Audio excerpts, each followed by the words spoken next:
Okay, as a custos appointed by the Faculty of Science and Forestry at the University of Eastern Finland, I'll hereby declare this doctoral thesis examination open. Our doctoral candidate today is Adnan, and our opponent is Professor Arne Notdurf from University of Natural Resources and Life Sciences, Austria. Please, Adnan. Thank you very much, Matti. Hello to everyone from Vienna here. Sorry, Arne. Adnan will start. Adnan will first. Sorry. No problem. Mr. Costas, Mr. Opponent, ladies and gentlemen. Before introducing my dissertation, I would like to take the opportunity to express how I chose the remote sensing field. In our bachelor's study in forestry, we had a remote sensing course. Our teacher showed us some Landsat images and analysis. I got little knowledge about remote sensing that time, but I felt very keen interest in this field. So I decided to continue my education and research in the field of remote sensing. I studied Master in Remote Sensing in GIS, and then I got the opportunity at the School of Forest Sciences, University of Eastern Finland, to study PhD. The most attractive part in this PhD was working on LiDAR data, which was completely in line with my research interest. Now, this dissertation summarizes my research that had focused on improvements of forest structural type assessment using airborne laser scanning. Forest structural type is the arrangement and distribution of different tree stories like single story, two stories, and multi-stories. Variation in age like old forest and young forest. Variation in species and diameter classes. Information about all these characteristics is very important because they create special variation in light availability and affect the growth and mortality of seedlings, saplings, and trees. They also affect wildlife habitat. Some animals will prefer dense or old forest, while others may prefer sparse or young forest. Forest structure also affect biodiversity, biomass production, and carbon storage. Information about forest structures can also help to reduce our sampling efforts and cost. Because of this importance, it is essential to use concise indicators and develop objective quantitative approaches for the forest structural characterization. First, I had focused on the Gini coefficient of tree size inequality and how the plot size, stand density, and point density affect the value of the Gini coefficient estimation. Gini coefficient is an indicator which evaluates inequality in tree sizes, and it separates even and uneven sized forest structures. It is one of the best and most widely used indicators for the structural heterogeneity assessment. However, the value of the Gini coefficient are affected by plot size. An inaccurate plot size produces unreliable results that may lead to suboptimal forest management decisions. Therefore, we need an optimal plot size that should be large enough to produce reliable results, but not larger than the required size due to the cost and efforts to measure trees involved. We found very interesting results. In small plot sizes and sample sizes, the Gini coefficient values were unstable. This is because the smaller number of trees or sample sizes within the smaller plot sizes were not representing the total population. So these smaller plot sizes should be avoided. But in larger plots, the plots greater than 6 meters, the number of trees were large enough to produce stable Gini coefficient estimation. The correlation between Gini coefficient and different airborne laser scanning metrics showed that the plot size 9 to 12 meter radius, which is equal to 250 to 450 meter square area, is the optimal plot size for reliable Gini coefficient estimation. This is also similar to the plot size adopted in the current forest inventory practices. With regard to the point density effects, I found that the point density has no effects on the relationship between Gini coefficient and ALS matrix unless the point density is less than 3 points per meter square. When I got these results and I showed it to my supervisor, Professor Maltamo and Dr. Robin, they told me that this is very interesting result because due to the rapid technological development, it would not be difficult to increase the point density in future. And now, in the current airborne laser scanning survey in Finland, the point density has increased to about 5 points per meter square, which was less than 3 points per meter square in the earlier surveys. And I think this was very relevant result. Then I used 4 forest variables, the Gini coefficient, basal area larger than quadratic mean diameter, the stand density, and the quadratic mean diameter obtained from the 3 biogeographical regions, Boreal, Mediterranean, and Atlantic, for the forest structural characterization. The reason of using 4 forest variables obtained from the 3 biogeographical regions was to develop a region-independent methodology and to achieve full description of forest structural types and reliability of airborne laser scanning in acquiring those forest structural types. Gini coefficient and basal area larger than quadratic mean diameter were the most important forest variable in structural assessment. Lower values of Gini coefficient and basal area larger than mean separate single story, medium value separate multi-story, while higher value separate reverse J type of forest structures. I found that the value of the Gini coefficient, which separated even and uneven size forest structures, was similar to the theoretical value obtained in earlier studies, including the quadratic mean diameter and the stand density was important because quadratic mean diameter separated the young and old forest structures, while the stand density separated the dense and sparse forest structural types. I found that these forest structural types can reliably be predicted from airborne laser scanning data. These results are particularly important for organizations involved in the forest monitoring and conservation, development of regional forest structural maps, and effective forest management decision. Lastly, various forest structural types were detected directly from airborne laser scanning data without involving the field data. And then we used them to improve the above ground biomass.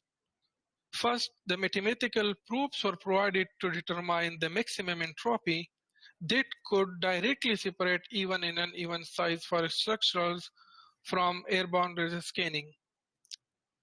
If one-dimensional attributes such as height or diameter are used, the threshold value of maximum entropy should be smaller, which was 0.33 in our mathematical proofs.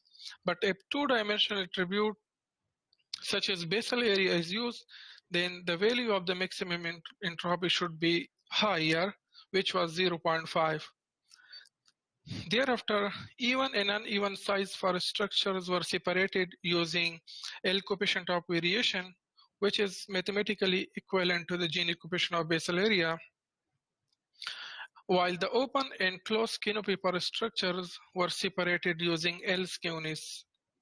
Then a separate above ground biomass model was developed for the whole dataset without pre-stratification and for each forest structural type.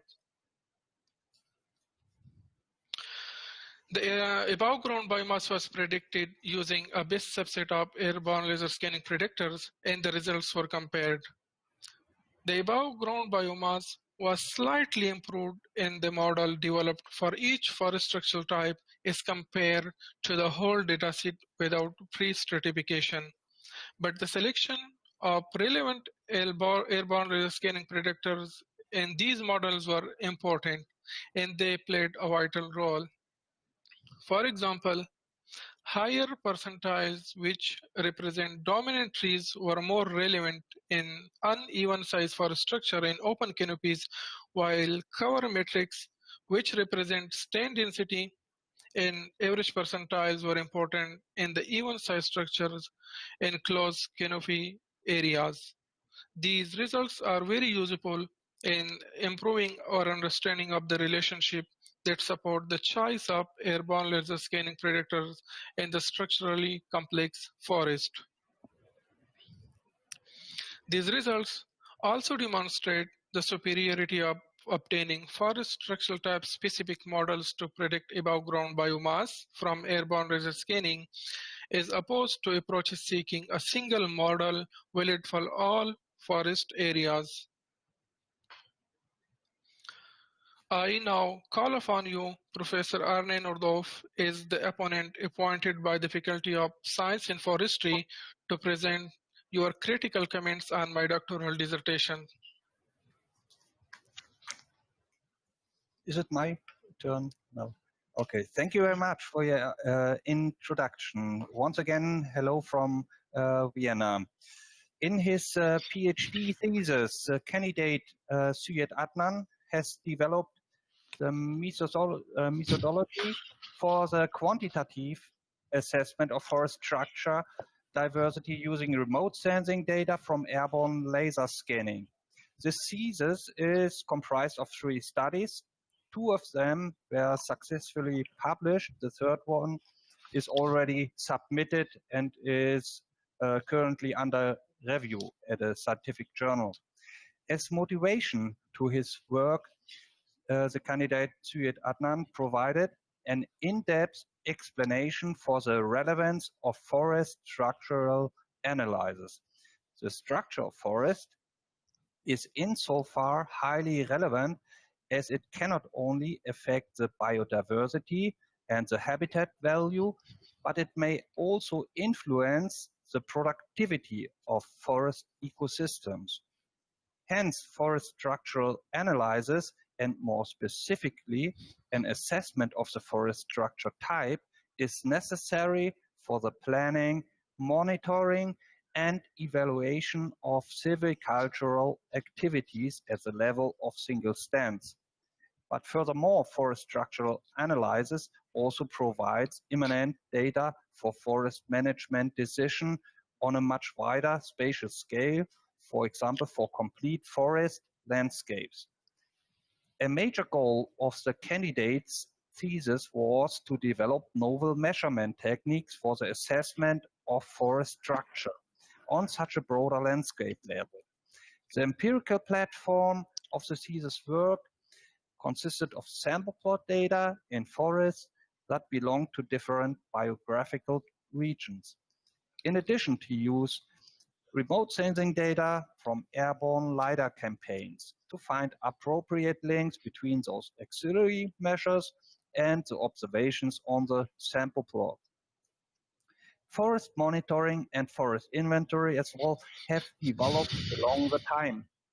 Regular forest inventories have started in Nordic countries 100 years ago. Since then, much technical progress happened. Electronic measurement devices were developed, personal computers were invented, and besides, the needs of the public society have drastically changed. However, also the problems have changed by which a sustainable forestry was confronted.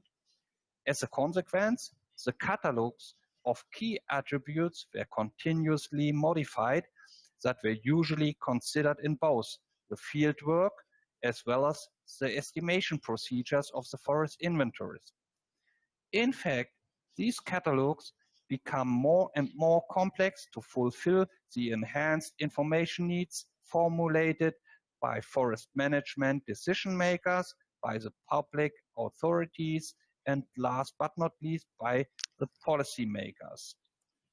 The most relevant changes during the recent years were the integration of biodiversity assessments and that forest inventory estimates were nowadays used for the quantification of carbon balances. Despite some long-term efforts in further development of forest inventories, it can be clearly stated that a broad consensus does not exist yet on how to measure the forest structure type. This is also because the forest structure is often described by vague narratives in forest practice, such as using terms like multi-layered versus single-layered, or highly structured versus homogeneous, or even age versus uneven age. In fact, such characterizations are highly subjective, and they depend on the personal opinion of the people who were actually in charge with the operational work of these forest type classifications in practice.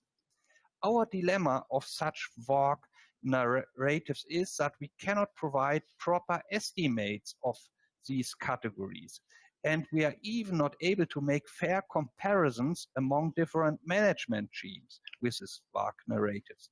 In contrast to that, we need measures of forest structural diversity that were objective, reproducible, and reliable.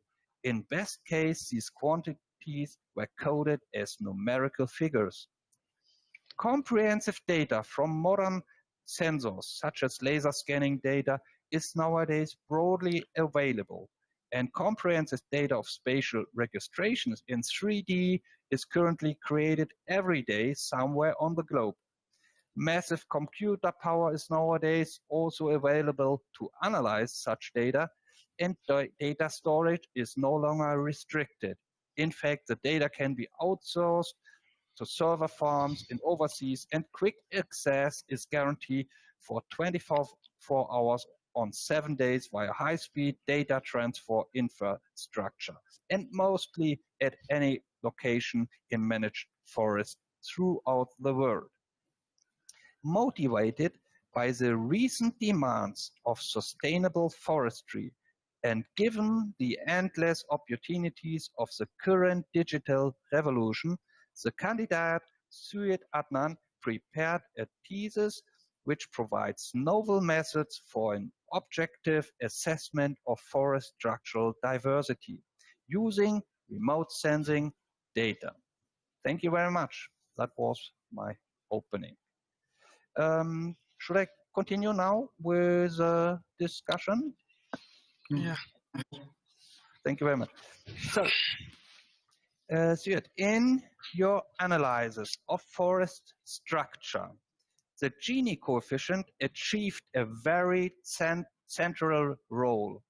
Can you please outline a bit more the principal idea of the Gini index? And can you please explain what is really measured with this index when it is applied to tree populations?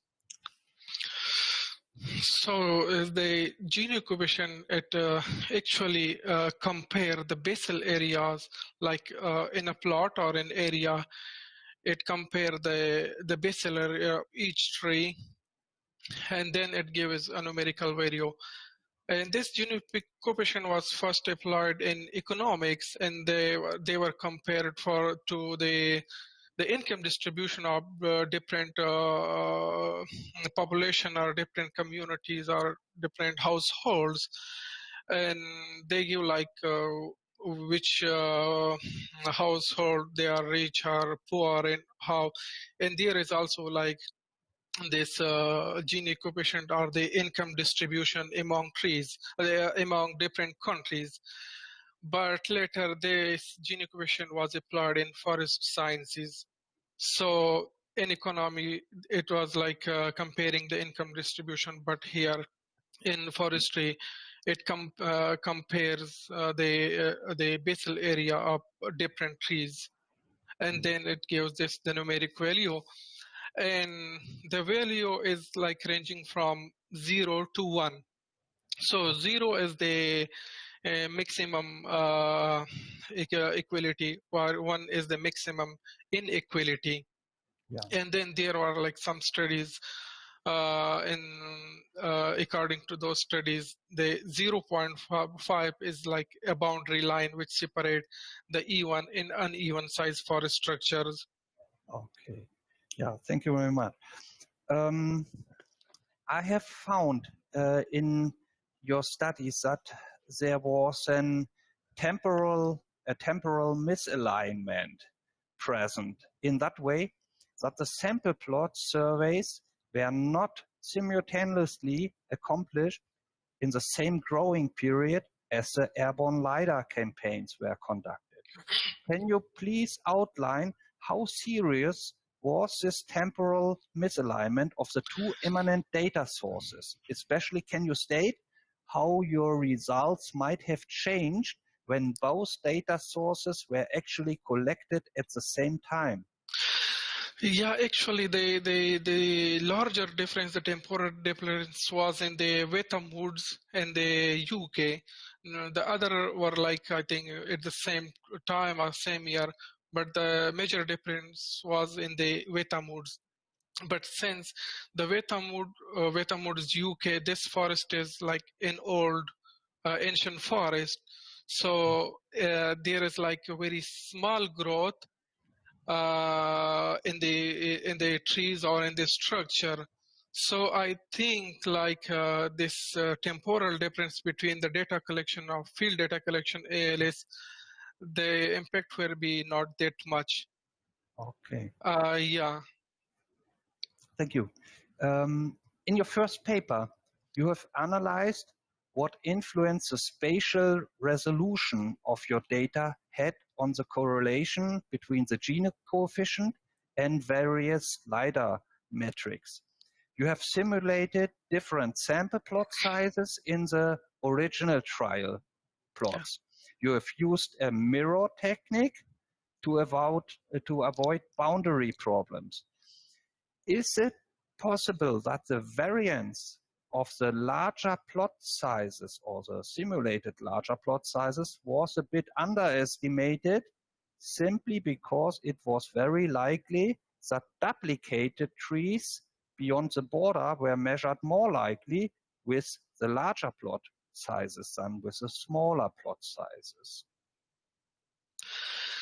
Yeah, so this mirror technique, or there is also another term. So we replicate like the same special pattern of trees around the original field plot. Yeah, of course, there will be some this variance, but I think like if we totally ignore these the trees outside the boundary, this effect will be much more than if we include those trees. So at least we are in like if like the random point is at the boundary of the original field plot. So this field plot, like this circular field plot, most of this plot will be outside the boundary. So if there is no trees, so this effect will be more than like if we include the same trees from the same plot. So this variance will be less, or this effect will be less as compared to the like if we totally ignore the trees outside the boundary. Okay. One further question to that boundary problem. Do you know other techniques that would have been possible to deal with that boundary problem, or to reconstruct somehow the trees outside the boundary? Are there other techniques to avoid that boundary There problem? are some other techniques. I don't remember it now, but yeah, there are some other techniques. But since this techniques were also like effective, so I use this technique. Yeah, the mirror technique. Yeah, there could be many more. Yeah. Yeah. Can you explain how the Gini index was really estimated when there was no tree included on a simulated sample plot? Because you have simulated very small sample plot sizes, so I think it should be very likely that there's no tree on that plot. how have you handled such a zero observation, and how often did this especially occur for the smaller plot sizes? Yeah, I think there were some plots which didn't hit the trees. So we removed those plots which didn't hit this like zero observation. So we had removed this zero observation plots. Okay, and how was the Gini index then estimated for zero? Yeah. Yeah, so observation for plot? zero, there will be like Okay. no Gini coefficient. Okay. It will be zero. Okay. But since like the first tip in this paper was to obtain like a stable Gini coefficient Yeah. estimation. So we used first a sensitivity analysis. Yeah. And we did the simulation for 10, the Gini coefficient estimation for 10 simulation, for 100 simulation, and then 700 and like 1,000 simulations.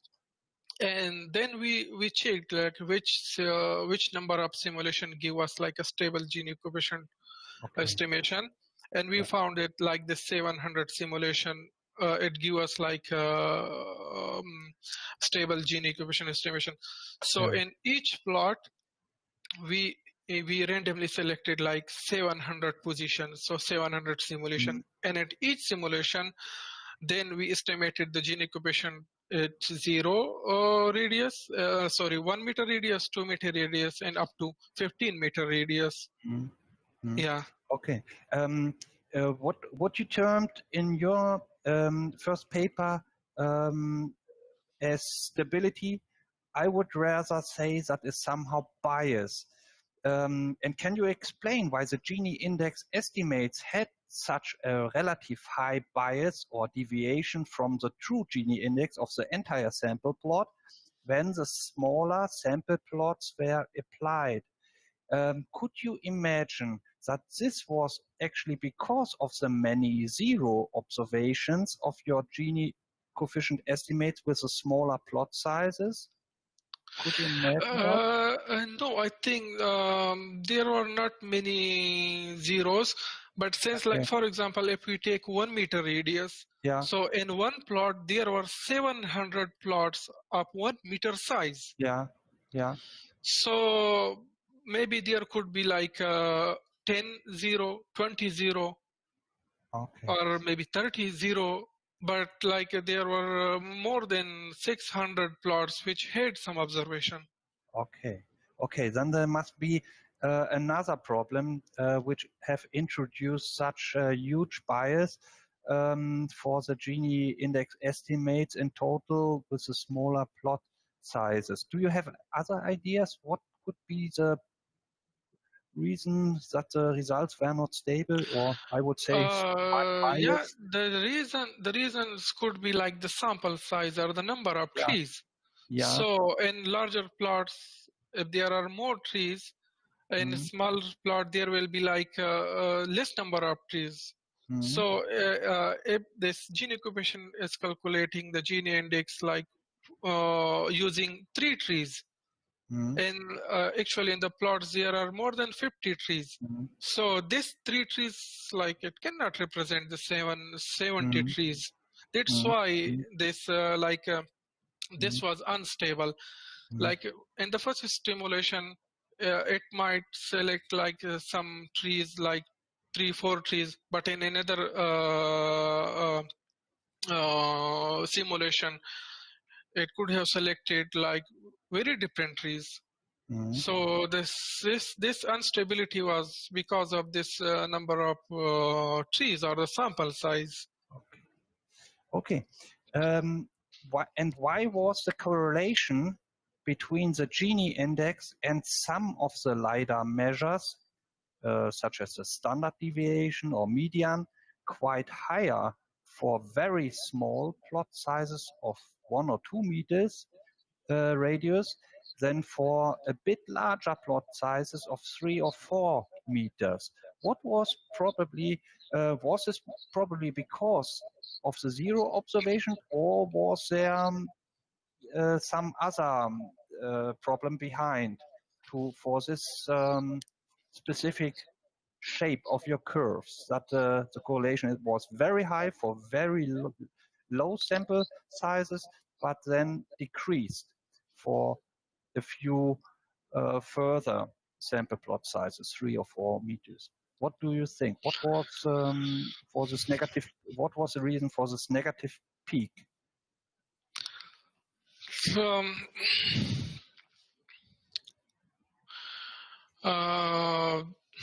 I think that like in the smaller plot sizes, this correlation, this was unstable. Like yeah, there were like small correlation, but as the plot size was increasing, so the correlation was, I think it was stable, or it was it also produced like some convex curve. Okay, so, from the two measures, standard deviation and median, there was some lower peak, and afterwards the curves increased again. So that was a bit surprising for me, and my guess was maybe this is somehow a deeper problem of this Gini index estimation, especially applied with the smaller plots. Yeah, but thank you very much. Can you give an explanation for your finding that some of the LiDAR metrics showed relatively high correlations with the Gini coefficient? For example, the skewness parameter, while others, such as the median value of the LiDAR returns, had only lower correlations with the Gini index. Do you have some intuitive explanation for that phenomenon? Yeah, so I think that like this skewness, this is like more related to the Gini coefficient as compared to the median tree. Yeah. So that could be the reason that then the skewness, it was more related to the Gini coefficient, so it gives higher correlation, while the median was not very related to the structure or the tree sizes, so the Gini coefficient. So that's why the correlation in those matrices, they were low. Yeah, okay. That was also my impression, that it receives much more contrast, or can act as a contrast measure, and is also an alternative way to estimate the unevenness, what is really measured by the Gini coefficient. And can you give an explanation for your finding that some LiDAR metrics showed that was no, that was an old question. The correlation of the Gini coefficient and the LiDAR matrix skewness and the canopy leaf ratio is decreased beyond an optimum plot radius, say of 12 meters or so. Do you have an explanation for this phenomenon, that correlation decreased again after or beyond a certain plot size? Is there an intuitive explanation? What do you think?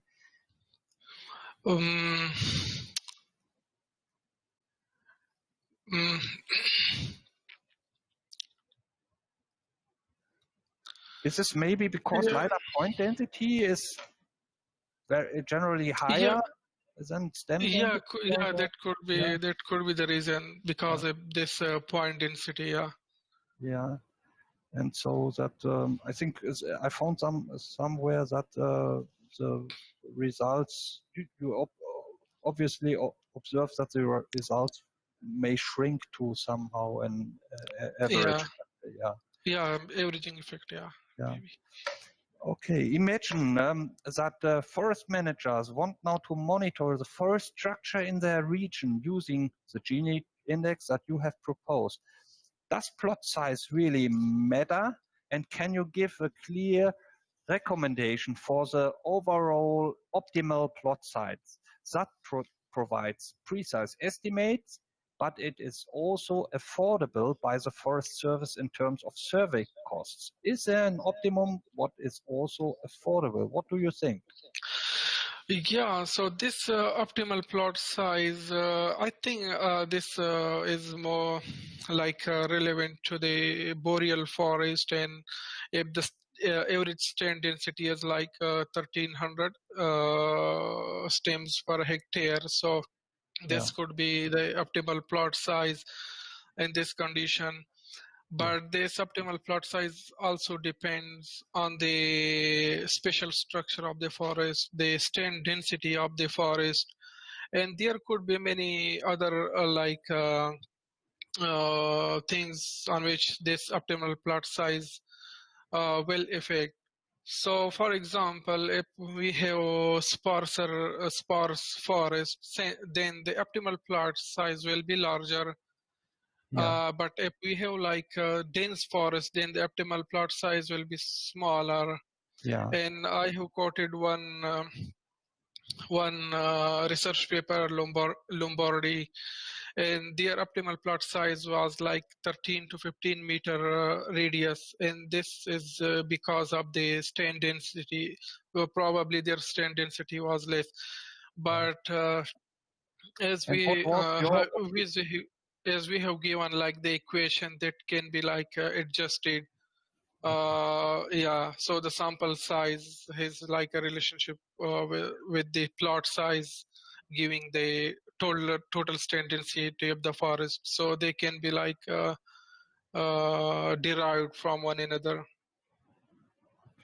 And what was your clear recommendation or for an optimum? Yeah, so the recommendation is that this 9 to 12 meter radius, like it should be used to obtain like reliable results. And this is where this is also like, as I mentioned in my earlier speech, that this is similar to the current forest inventory practices in Finland. And similarly, also like there are other studies not on the Gini coefficient, but like the volume or biomass, and the plot size was roughly the same. Can you already told us that of course plot size and stem count or tree density, stem number per plot is strictly correlated within a given forest situation. But were you able to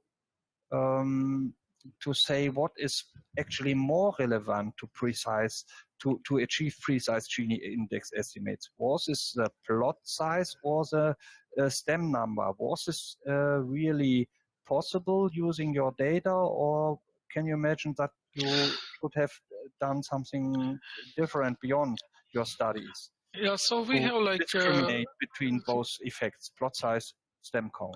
Yeah, so we have both like the plot size effect and the stand density effect. So is we have that like to obtain like a stable Gini coefficient, we need at least 6 meter radius plot size, and if we need like the stand density, then we need at least 15 trees in this 6 meter radius to obtain a stable Gini coefficient. And this is the minimum. So the minimum should be like 6 meter radius or 16 trees in this 6 meter radius.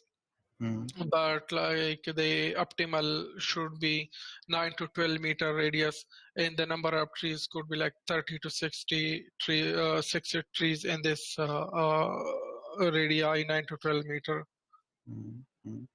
Okay, using such an optimum plot size greater than 9 or 10 or even 12 meters could mean that one has to measure in practice more than 50 or 60 trees on such a plot, especially in very dense pole stands. What do you think about the idea to fix the number of the trees, whether this is relevant, on each forest inventory sample plot beforehand, we could simply say, let's fix the number of trees which have to be measured to 20 trees per plot and take the distance to the 20th tree then as a plot radius. Thus, plot radius would not be longer fixed. It would vary among the plots. Do you think that this approach would be realistic, or would this help your approach? And could you also imagine that this approach of fixing the stem count instead of the plot size could arise some other problems associated with estimates of traditional measures such as growing stock volume per hectare or tree density? What do you think about the idea to fix the tree number on each sample plot and determine the sample plot area by the distance to the farthest tree? So I would say that, like, if we first determine the stems per hectare, the stand density of the whole stand, and then on the basis of this we can fix the number of trees which should be included in this smaller plot sizes. Yeah. And I think it will affect if we have, like, if we take less trees or smaller sample sizes, like small sample size number of trees. I think it will affect the other variables as well. It will affect. Yeah. Do you know whether then estimation of totals of growing stock volume densities per area unit or tree density per area unit is still very accurate when we fix the tree count instead of the plot size on each sample plot?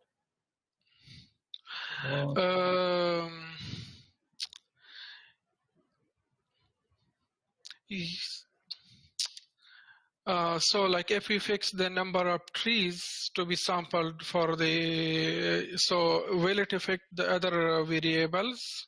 The estimates of other attributes, because of course you are not only interested in the estimates of forest structure type, but also in growing stock volume densities per area unit for the total survey region. So, and is the estimate still accurate when we fix our tree count on each plot and determine plot radius or plot size by a forest tree?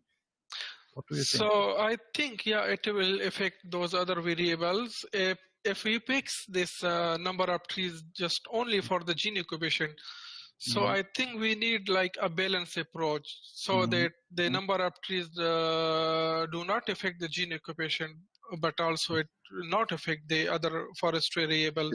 So we will need like some balance approach or balanced number of trees that could be valid for both. Thank you very much.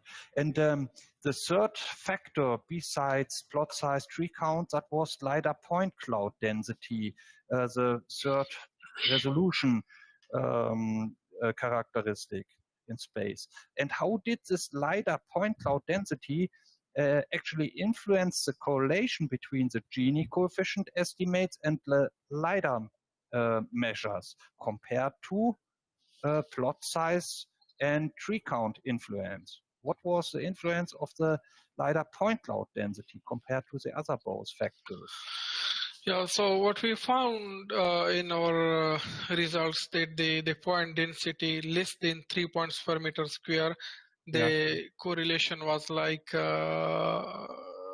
small or unstable, but is the number of like the point density higher than the 3 points per meter square, so the correlation was like straight, and it didn't affect the correlation between the ALS matrix and the Gini coefficient.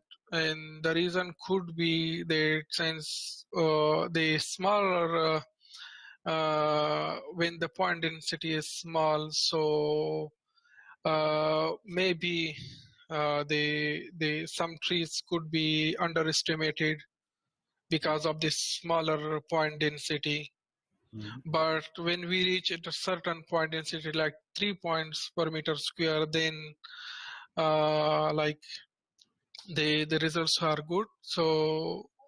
So maybe this like underestimation of the trees or the variables in a plot. So that's why the relation was unstable. Can you say which technical parameters or settings can be applied to produce a higher point density of the LiDAR data, from the airborne LiDAR data? And can you imagine, does a higher point density of the LiDAR data also automatically imply a higher quality of the 3D point cloud? What are the parameters and settings? What can be changed to produce simply a higher point density in LiDAR, airborne LiDAR campaigns?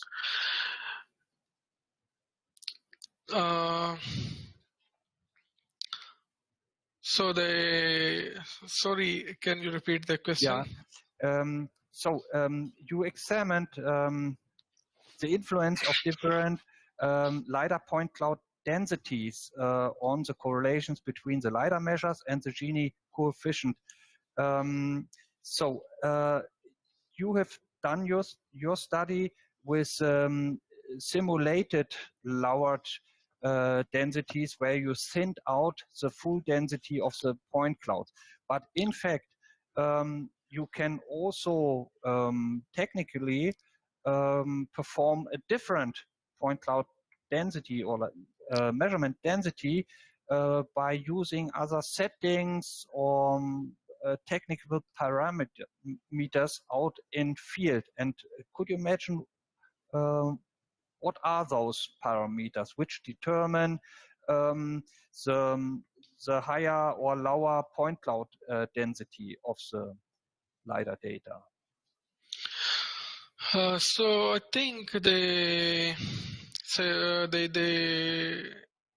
pulses we emit from LiDAR sensor. So yeah. If we like emit more pulses at the same area, so how can you reach a higher or more pulses per area with your laser sensor and your aeroplane? So I was like thinking if we predefine those settings, like when we are going to survey, like the ALS survey.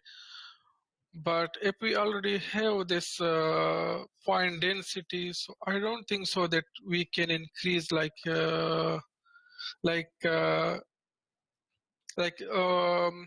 our this point density pick, like the point density was 11, so 11 points per meter square. So I think it's easy to use some approaches and to reduce the point density.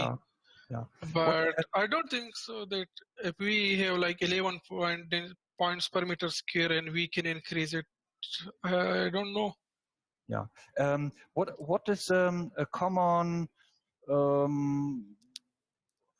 value for average point cloud density in nationwide LiDAR surveys?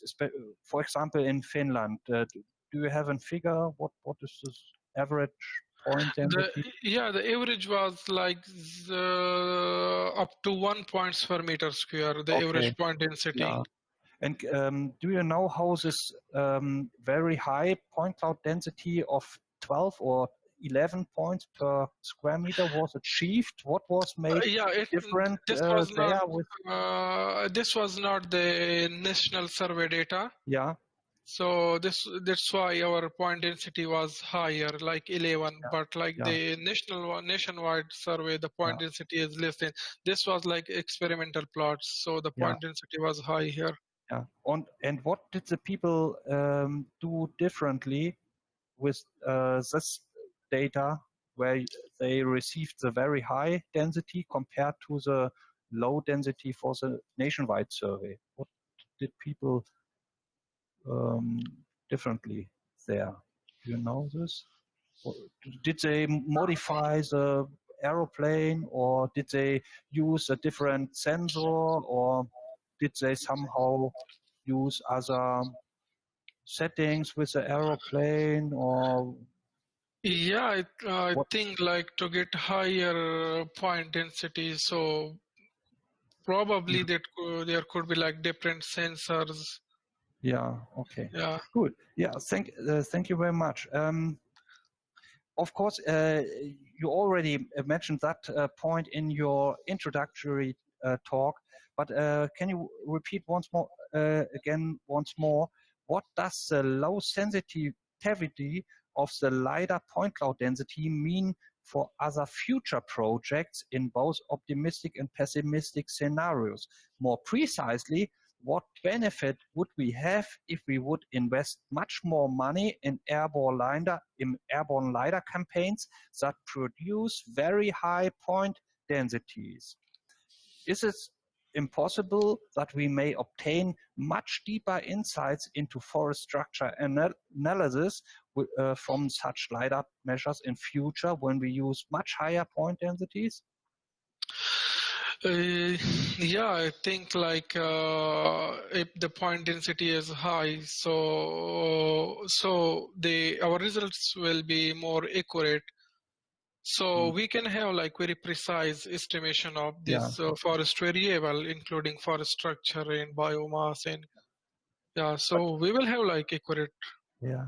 But can you imagine that this is somehow a contradiction to your finding that point density has actually no relevance whether it is very low or very high, and so? Yeah, but like the point density, like we have recommended that it should be at least 3 points per meter square. Okay. So if it is like more than 3 points per meter square, so it is suitable for structures. Okay. Yeah. And thank you very much. Thank you very much for this clarification. We are moving on to your second paper that was also already published in Forest Ecology and Management. My question to that second study is the major goal of the study in your second article. That was an development of an approach to classify the forest structure. Your approach was very complex. What were the very essential steps of this multi-stage approach to receive classification of forest structure? What were technically the essential steps?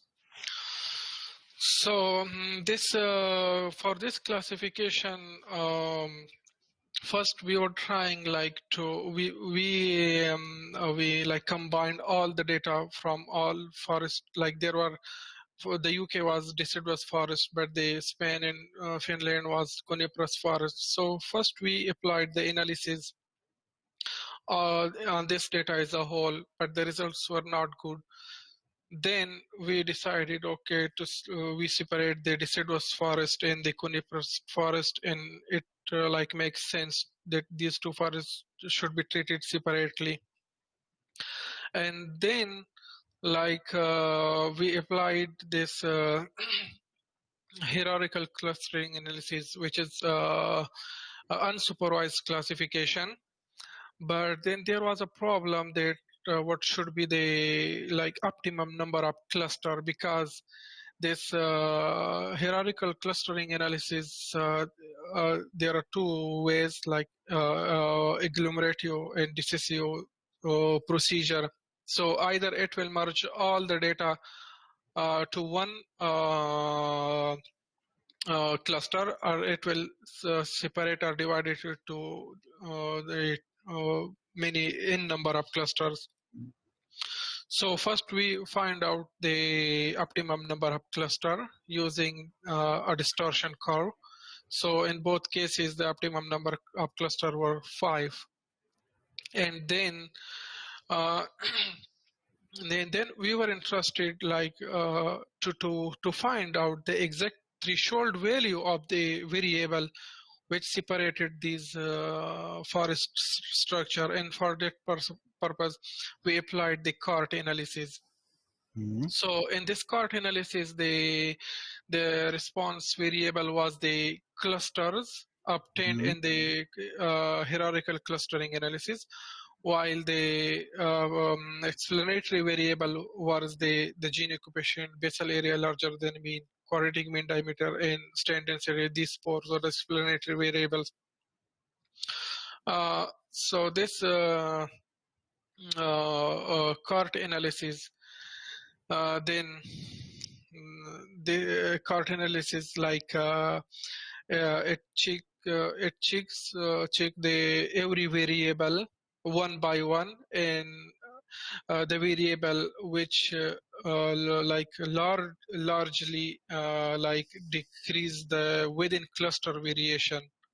So the CART analysis select that variable first, and it comes on the top, and then in another step it select another variable. So these when these variables were selected, and it was like a tree, the structure was like a tree, and then we use those threshold values of each variable and those conditions, and all those plots were like extracted from the data, and then like there we had like tree data, and then we use the basal area and diameter distribution in each forest structural type or a cluster, and looking to this basal area and diameter distribution, then we give them like some names. So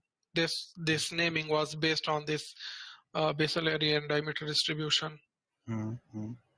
And then was there another final step for the final? So the final step was we predicted those forest structural types from the airborne laser scanning data using the KNN approach. K-nearest type. Okay, and instead of using such a multi-stage approach for the clustering and prediction, you could also have applied a single clustering routine in which the LiDAR metrics were directly considered as an explanatory variables to find relevant clustering structure in the data. What was the rationale of your approach using that multi-stage approach instead of putting everything together into one clustering routine? What was the benefit or restriction of your multi-stage approach? What do you think? I didn't work on this like using this ALS metrics in a model, but I think in that way we will not be able to find out the exact threshold value of each variable which separate those cluster. I personally think, I don't know, but that could be the reason that like we will not be able to find out the exact variable and its like threshold value which is separating these forest structures. Okay, very interesting. So I also think one needs some prior information, and I think in your case, because this is a pilot study, groundbreaking pilot study, one must first receive some guess how a structure can be discriminated by which thresholds, and if you put everything into one black box clustering routine, then something comes out, but nobody can interpret.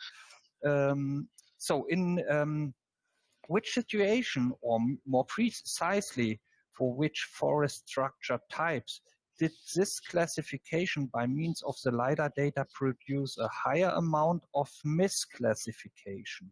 And why did this more likely happen for this specific forest types than for the others? Is there a plausible explanation that the classification fails for one particular Yeah.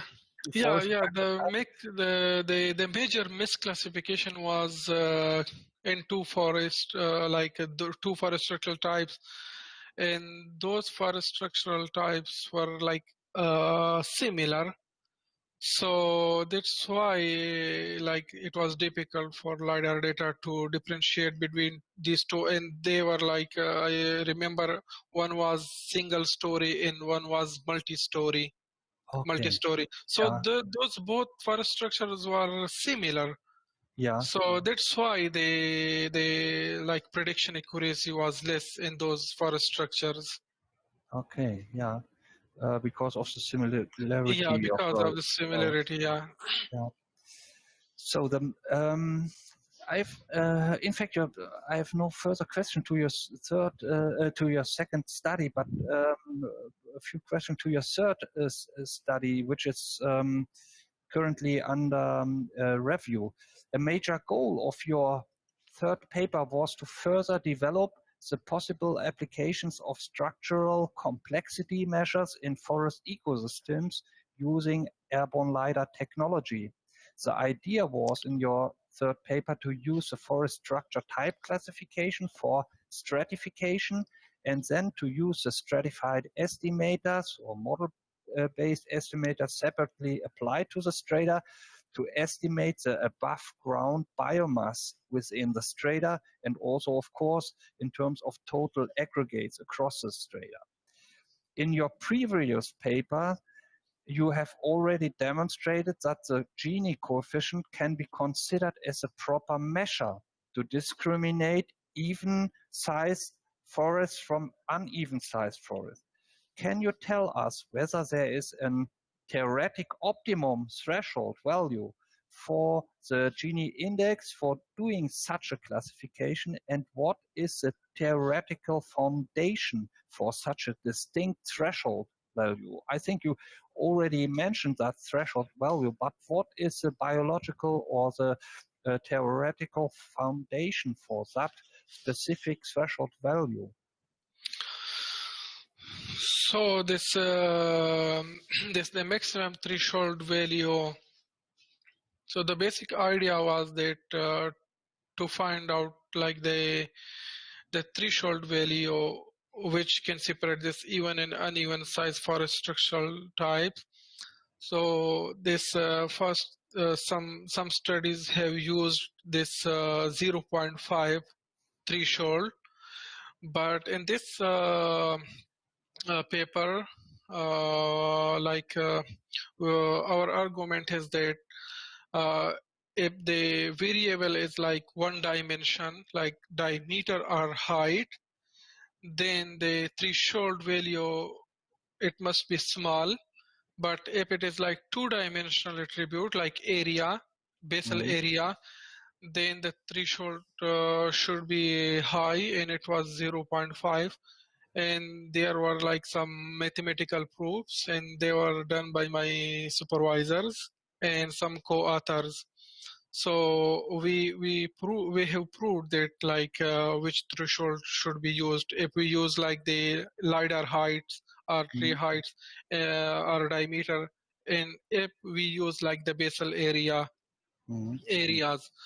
So it's opposed to like the earlier studies who used like 0.5 threshold. Here we recommend, or we argue that the threshold should be 0.33 if we are like using LiDAR heights.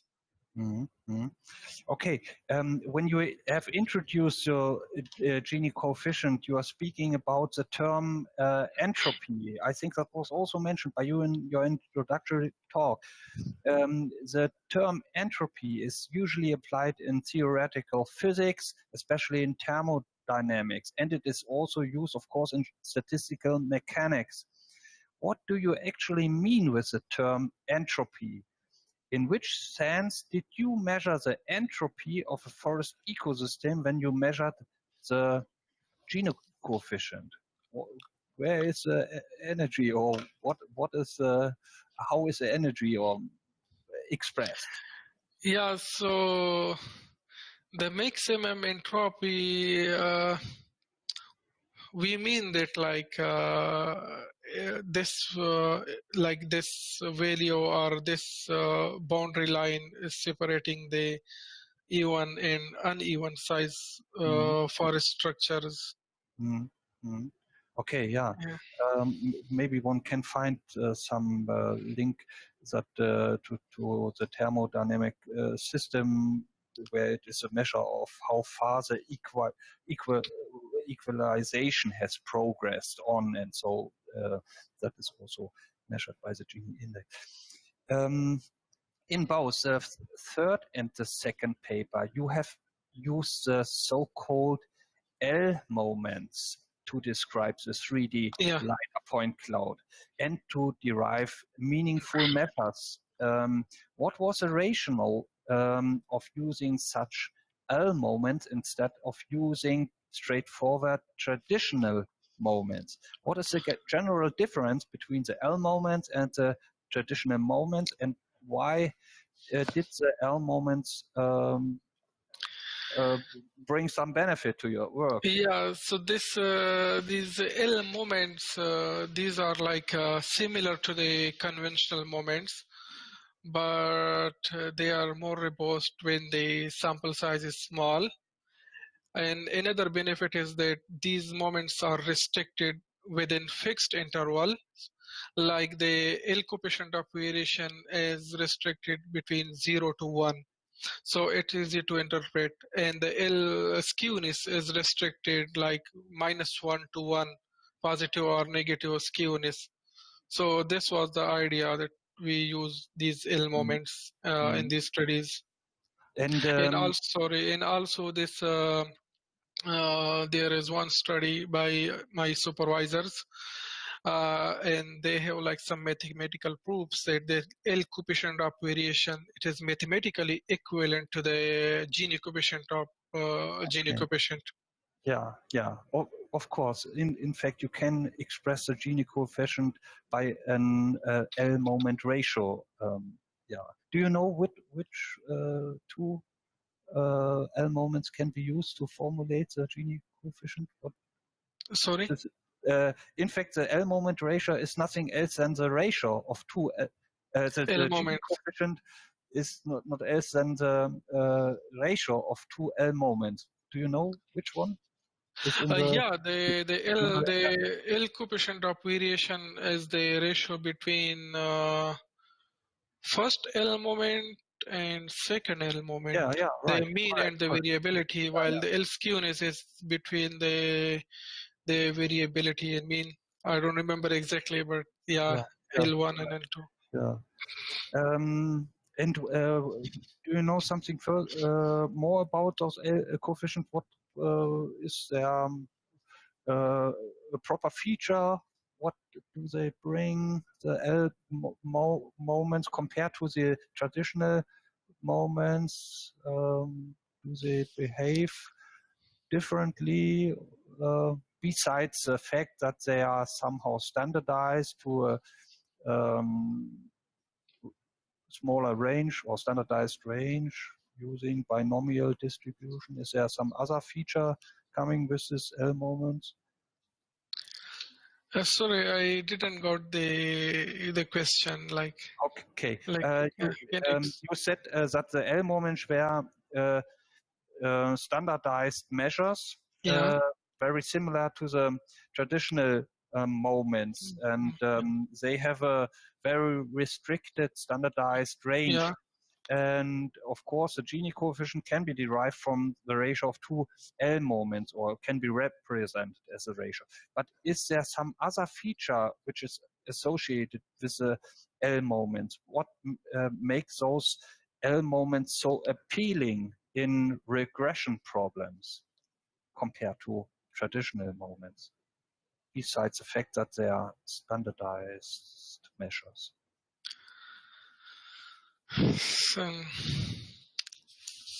Okay, we won't go into further details here at this point. You've selected a set of 6 explanatory variables in your K and N models for prediction. Did you standardize these variables before the Euclidean distance measurement? Or did you treat them unstandardized for the Euclidean measurement? I didn't standardize as I remember. Okay. I didn't standardize. Can you imagine what could Yeah, there could be effect, but I don't remember. Like in the second paper, I had standardized the variables, but in this I don't remember. So it will have an effect. Like the larger values will have more effect. Of course. Yeah. So my thanks for the clear answer. Where all of the 6 variables also weighted equally in the KNN procedure, or did they receive different weight? But if you did so, do you know if you did apply an equal weighting scheme, do you know also alternative weightings which were able to put especially more weight to variables which might have a higher importance? How could one derive maybe estimates of such appropriate weights in such KNN methods? So first question, were all 6 variables weighted equally? And do you know some approaches to give one or 2 of them more weight or more meaning in your distance calculation? So I used this for this selection of subset, based subset. I used a function rig subset. So the response variable was the above ground biomass, while the explanatory variables were like all the ALS matrices. So there were like more than 100 metrics, and then that model selected like a best subset. For so this was selected by a model, and in each for a structural type, and then we used the same like 6 ALS predictors and the KNN, and we predicted the above ground biomass using this 10-fold cross-validation.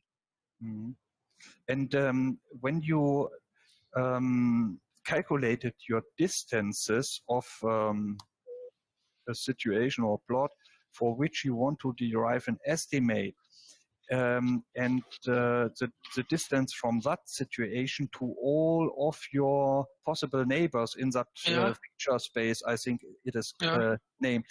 In this distance calculation, is it simply the average or the mean of the 6 Euclidean distances between all the possible 6 pairs, or it was like this mean value, like it was like this default value, but we used like 5 the neighbors, we used 5.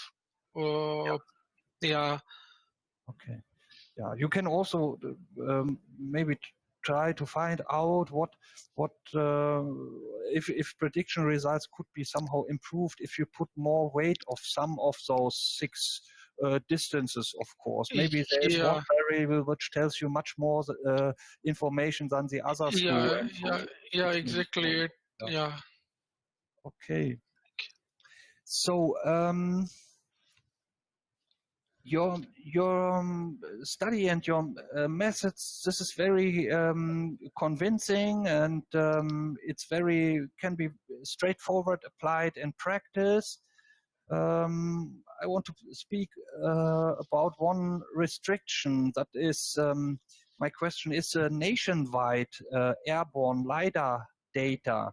is this really updated in regular intervals, say every 5 years or 10 years? And what do you make, or what could you recommend if it is not so, that the LiDAR campaigns were not repeated every 5 years or 10 years? What could you else do to obtain monitoring of changed forest structure type situation outside in forest? Do you have alternatives? Yeah, we have alternatives like the alternative could be some other remote sensors like INSAR, interferometric synthetic aperture radar. So we also get like height profiles from that data. Yeah. And we can also use like the UAVs and the TLS and the personal mobile laser scanning. I think we can also use those other approaches if we don't have this LiDAR survey like this data. Okay. So we can use also those approaches. Yeah. And do you think that laser scanning from the ground, terrestrial laser scanning would help to receive more precise estimates of the forest type classification, especially for the correlations between the ground measures and the measures, auxiliary measures of LiDAR campaigns? Yeah, I think this the TLS. I have like attended some like presentation in conferences. So the diameter can be accurately like derived from TLS data. Also the heights, but if the forest is very dense, and then it will be very difficult to find the height of the trees. But I think there should be like also study to find like and to use these TLS or UAVs and like other remote sensing data. So we also need like studies on those. Matti, allow me please one question. How is it working? When should I finish my questions? Because I'm almost at my end. I would say I have a very deep insight now received. Is it limited by time or? No limits at the moment. No, please continue. Okay. Then can you once go back to your mathematical derivations you have showed, that 0.33 is theoretically a proper threshold of value for the Gini index instead of 0.5. Maybe I'm totally wrong in my thinking. This change from 0.3 was 0.5 to 0.33 was because the tree diameters have quadratic influence on the timber volume and thus likewise on above ground biomass. But do you think that this shift is really required of this threshold value? Can't we use Gini coefficient of maybe other meaningful measures instead for the tree diameters, for example, and continue with the usage of the 0.5 threshold? What do you think?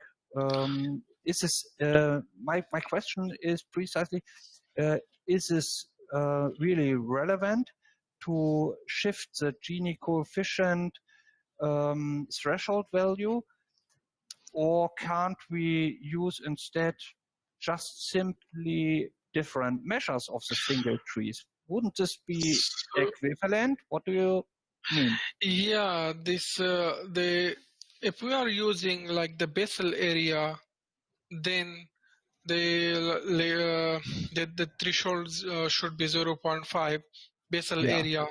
But if we yeah, use the heights, then the threshold should be 0.33, and yeah, they both are like similar.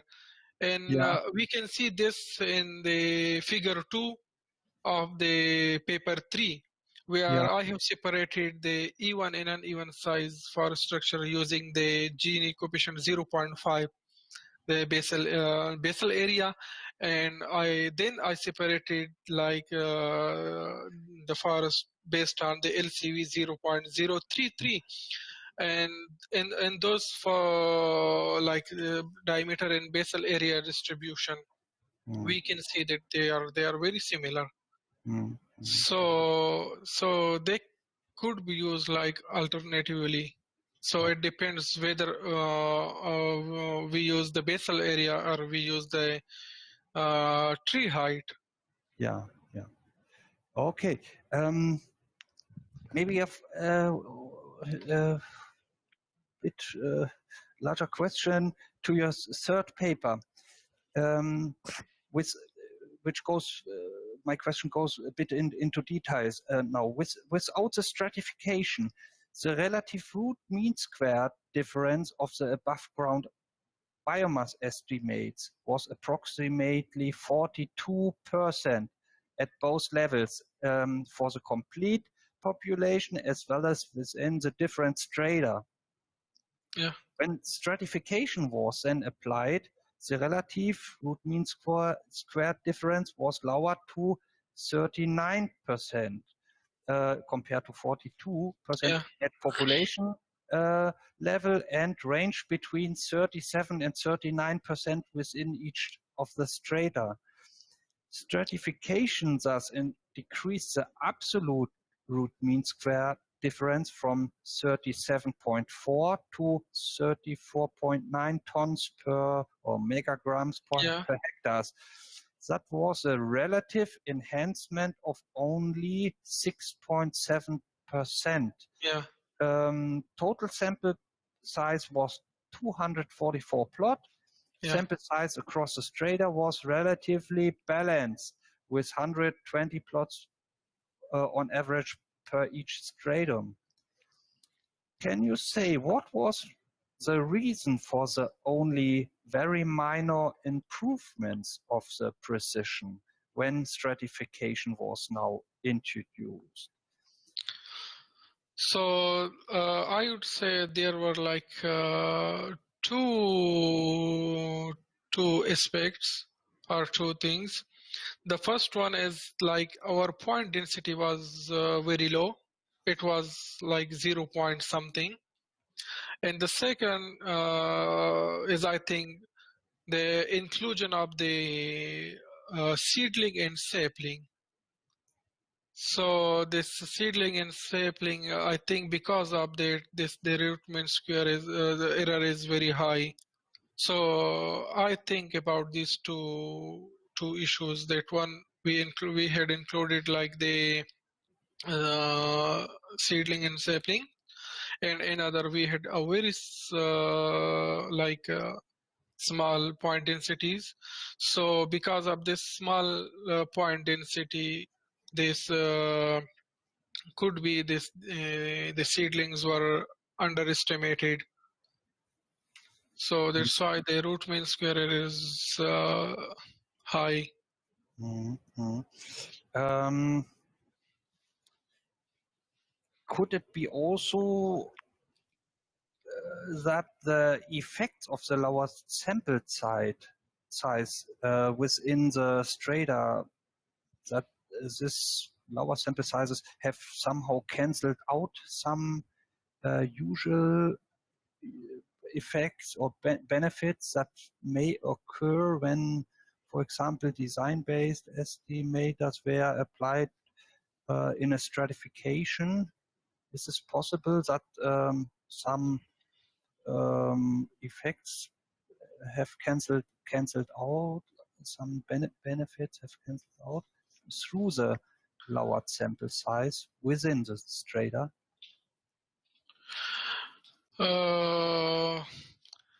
The sample size was, I think, I don't remember the samples. How much was the sample? I think 120 was it per stratum, and 240. Oh no. 120 per plots, and what was it? Yeah, this could be one. Wow. Yeah, this could be one.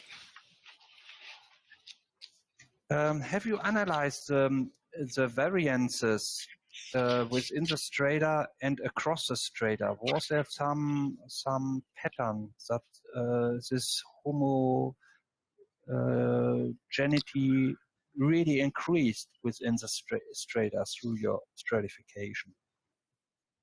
Have you examined that?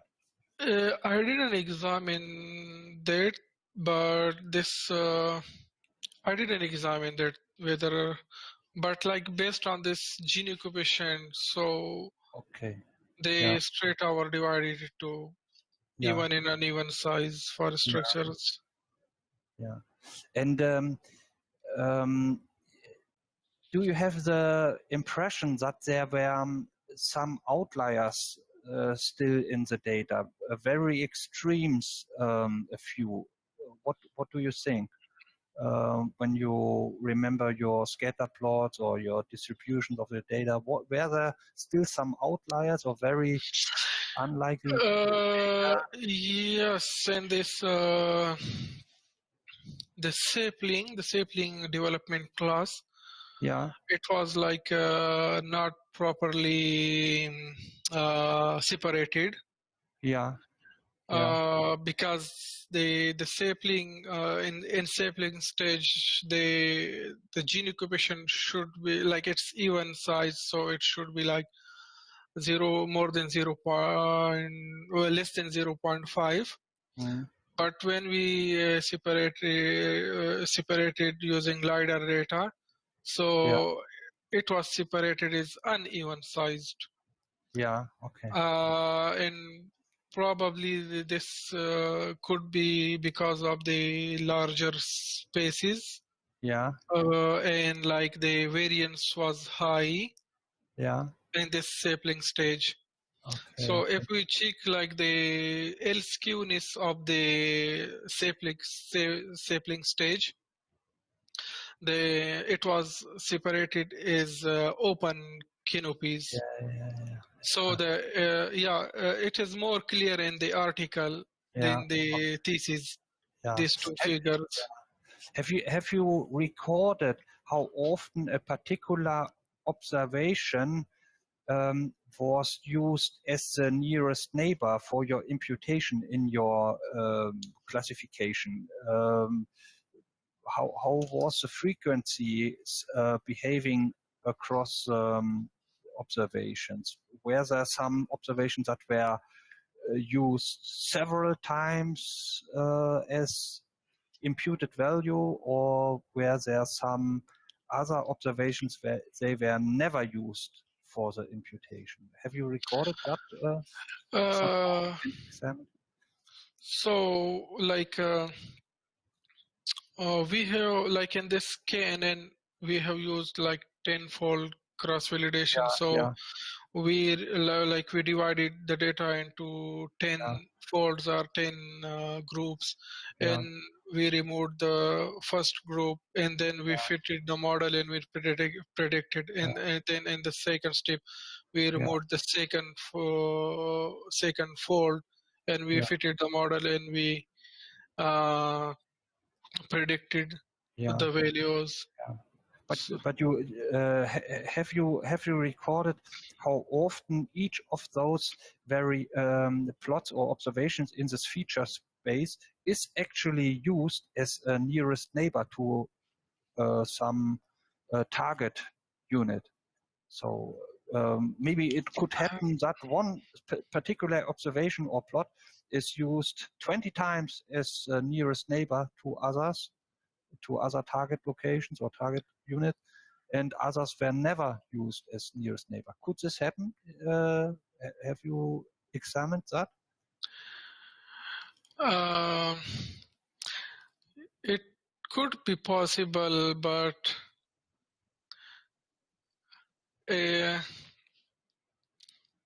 like since we have removed like this in this cross validation, we have removed the group or the fold from the fitting the model. Okay. Yeah, it could be possible, but have you also maybe played around with the data a bit, try to see what happened if you remove some of that of the very few outliers? Did the results somehow improve, or have you shrunk your data besides the effect, or besides the fact that you have done some cross validation? But have you? I haven't done that, but I think we can do it because this paper is still under review, so we can like Okay, my impression, maybe there's some outliers which are very often used as nearest neighbor. Maybe this is a reason why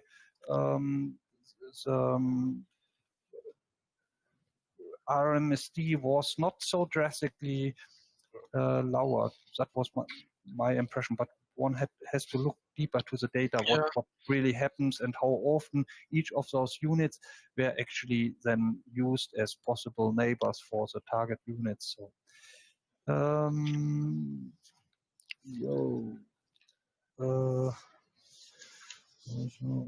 I've totally confused my manuscript with the questions now.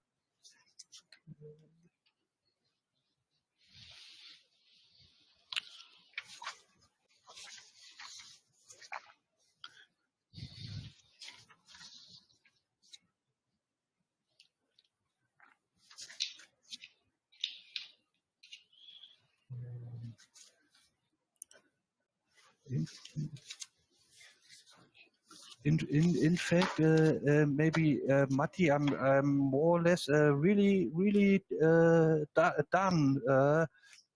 Is this somehow serious that I've prepared very comprehensively, and all my questions were fully answered? I'm almost done.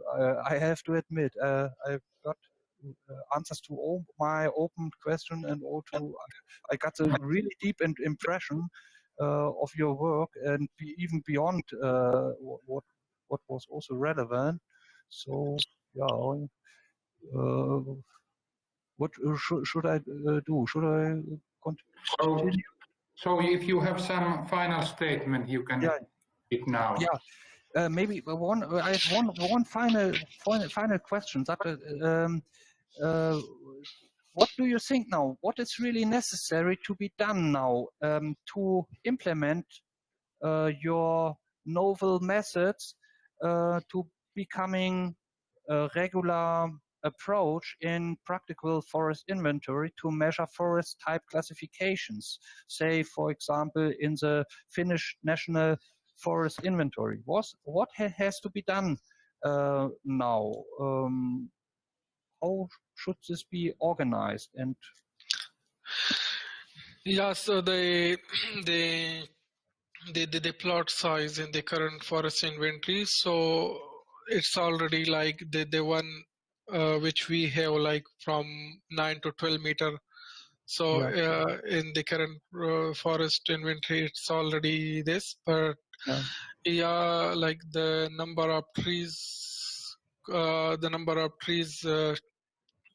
could be said like if we want to include these forest structures, then like we should have like this minimum number of trees. And also like one issue was this point density in the earlier surveys. So which has now been like solved. So it's already like increased to 5 points per meter square. Yeah. And do we need some novel measurement technology on the plots for the field work? And do we have to spend more money for more sample plots, or do we have to do just business as usual on our plots within our forest inventories and just take LiDAR data in addition? What do we have to do else? Or is there nothing to do for us? Yeah, I heard like this only this the point density, like I was thinking like it is less than like what is required. So okay, but in fact I also think that is very straightforward to implement. yeah. We still measure the same trees with the same instruments outside in forest, and we just have to organize somehow the remote sensing data, of course LiDAR data. Maybe we can also derive this from aerial images, which are somehow processed. In fact, we need 3D point clouds from somewhere, but everything else remains. So yeah, thank you very much. So that was, in fact, my last question. Am I allowed to make a closing statement, Martin? Yes, you can give your closing. Okay, yeah. The candidate Adnan has really provided a comprehensive work on how to measure the structural diversity of forests by means of the forest inventories and by using the extra remote sensing data from the airborne laser scanning. With respect to the site of the response variables, the candidate has chosen measures which were very well grounded on a sound theory and that have an intuitive interpretation, such as the above ground biomass density, the Gini index, the quadratic mean diameter, the basal area of larger trees, and stem density, and so on. By using these straightforward and meaningful variables, his novel methods are very likely to be welcomed by the scientific community and also by the traditional forest inventory practice. Besides, this will also help much, I think, getting the methods now being accepted by the public society and also by other experts from outside the forestry sector. It is very relevant that the proposed approaches to evaluate the forest structures are not associated with extra measurements on the sample plots in forests. Hence, the survey costs outside in field will definitely not increase.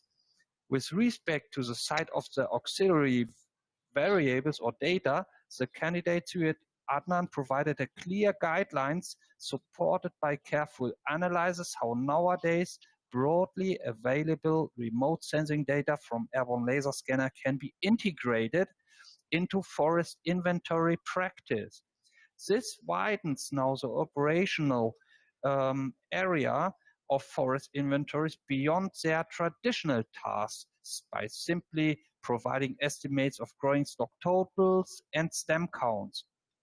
Thanks to the developments and findings in the thesis, forest inventories will also make other relevant contributions in future, especially by providing reliable and reproducible assessment of the biodiversity in forest ecosystems. This is thanks to your work. In fact, sample trees in forests are usually measured using the same old instruments as 100 years ago, showing at my wall behind, namely with calipers, tapes, reloscopes, inclinometers.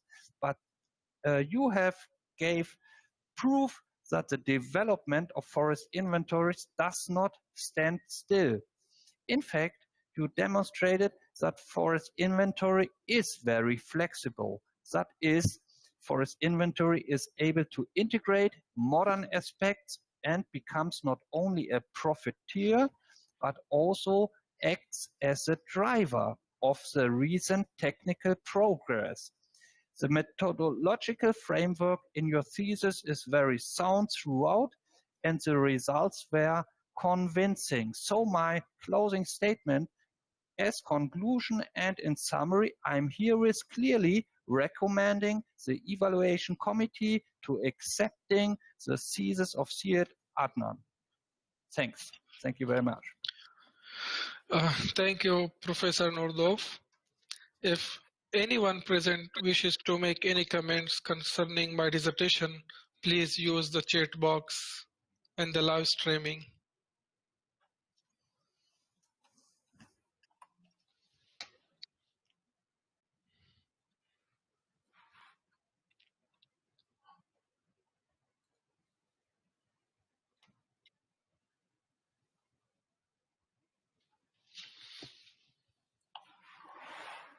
The thesis examination is over. Thank you. Thank you. So we must stop this Yes, live streaming. Yeah. close because everything goes to live stream, but I still want to congratulate you both. It was very nice discussion. Thank you. Thank you very much. Thank you, Thank you Professor. very much for your invitation. And Yeah. great job. Great job. Thank you. Thank you, Professor. Yeah. Congratulations to your thesis. Thank you. Thank you. Bye.